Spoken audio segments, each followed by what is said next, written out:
Pernahkah Anda bertanya, apakah dunia yang kita jalani setiap hari ini benar-benar nyata? Atau jangan-jangan apa yang kita sebut kenyataan hanyalah bayangan pantulan samar dari suatu yang lebih jauh sempurna? Pertanyaan ini mungkin terdengar aneh, bahkan mengganggu.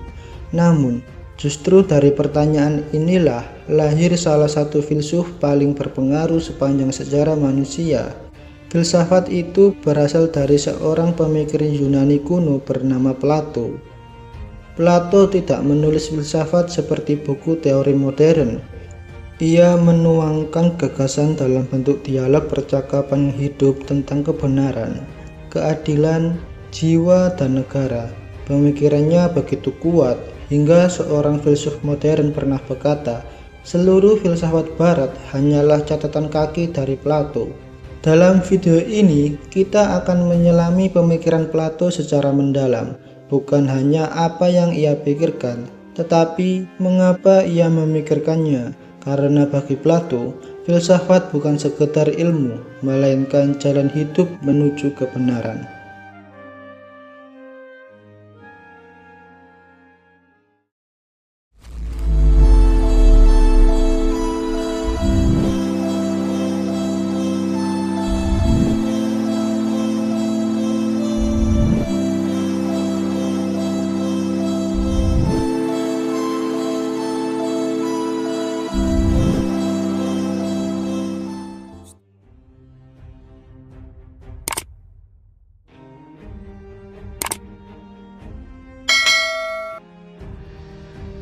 Plato dan latar belakang hidupnya.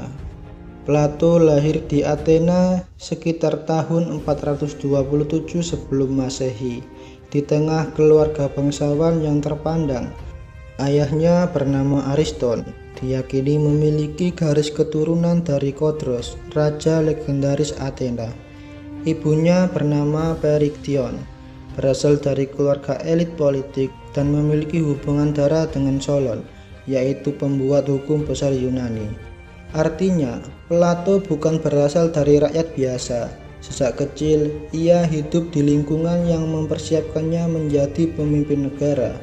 Politik, kekuasaan, dan hukum adalah bagian dari kesehariannya.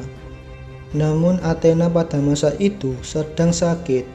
Perang Peloponnesos menghancurkan kejayaan kota.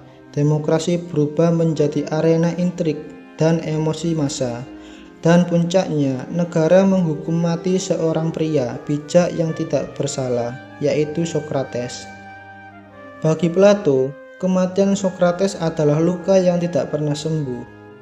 Ia melihat langsung bahwa mayoritas bisa salah, bagaimana hukum tidak adil, dan bagaimana kebenaran bisa dibungkam. Sejak saat itu, Plato mengambil keputusan besar. Ia menjauh dari politik praktis dan memilih filsafat sebagai jalan hidupnya. Masalah besar Plato, apa itu kebenaran? Plato hidup di dunia yang penuh kebohongan, propaganda, dan retorika. Politisi pandai berbicara, tetapi miskin kebijaksanaan. Rakyat mudah percaya, tetapi jarang berpikir mendalam. Maka Plato mengajukan pertanyaan mendasar. Jika semua orang punya pendapat, lalu apa bedanya opini dan kebenaran? Dari sinilah lahir gagasan besar Plato tentang dua tingkat realitas, yang tampak dan yang sejati. Dunia ide, realitas sejati menurut Plato. Menurut Plato, dunia terbagi menjadi dua. Pertama, dunia inderawi.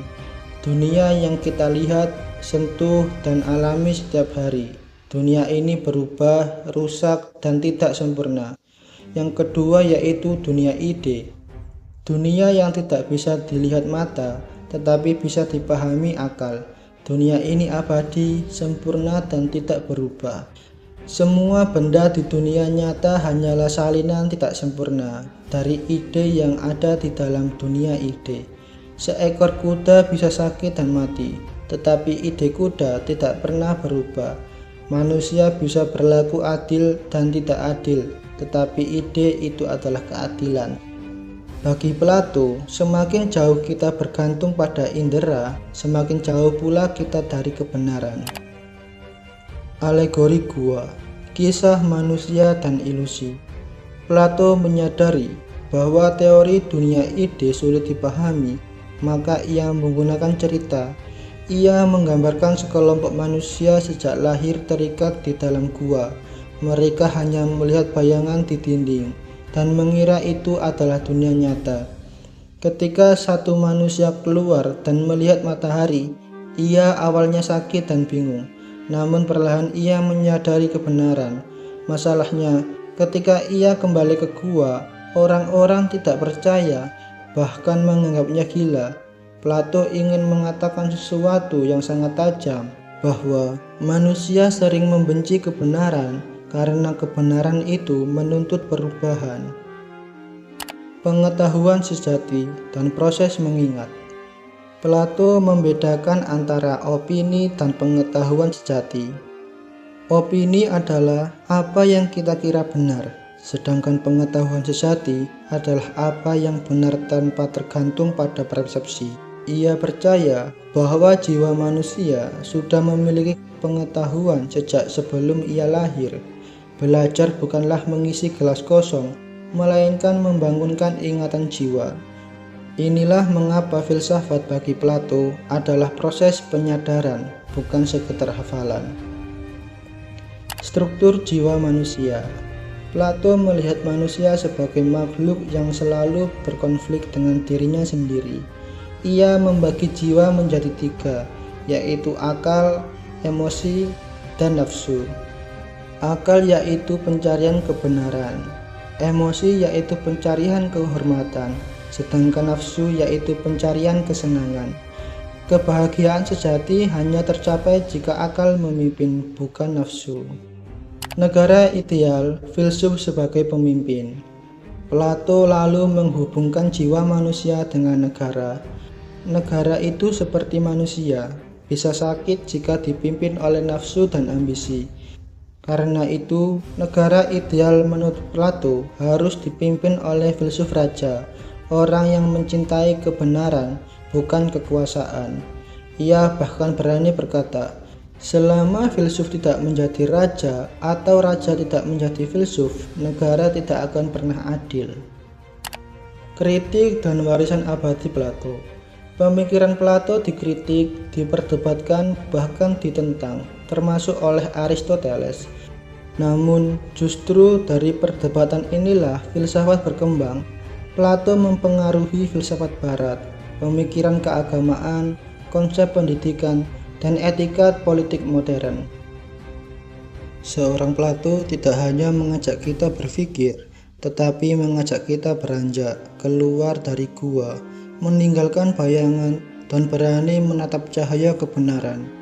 Ia percaya bahwa hidup yang baik bukanlah hidup yang sekedar nyaman, melainkan hidup yang dipimpin oleh akal dan diarahkan pada kebaikan tertinggi.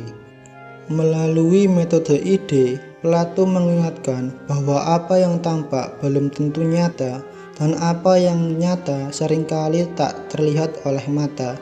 Keadaan, kebenaran, dan kebijaksanaan bukan sekedar konsep, tetapi tujuan yang harus terus dikejar meski tak pernah sepenuhnya kita genggam.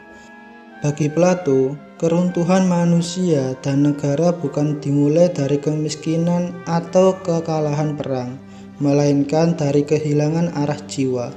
Ketika nafsu mengalahkan akal, ketika opini menggantikan pengetahuan, saat itulah kegelapan kembali menguasai gua. Dan hari ini, ribuan tahun setelah Plato wafat, pertanyaannya masih sama. Apakah kita berani meninggalkan kenyamanan bayangan dan berjalan menuju cahaya kebenaran, meski mata kita perih dan jalan itu sunyi? Karena menurut Plato, filsafat bukan tentang menjadi pintar, melainkan tentang menjadi sadar.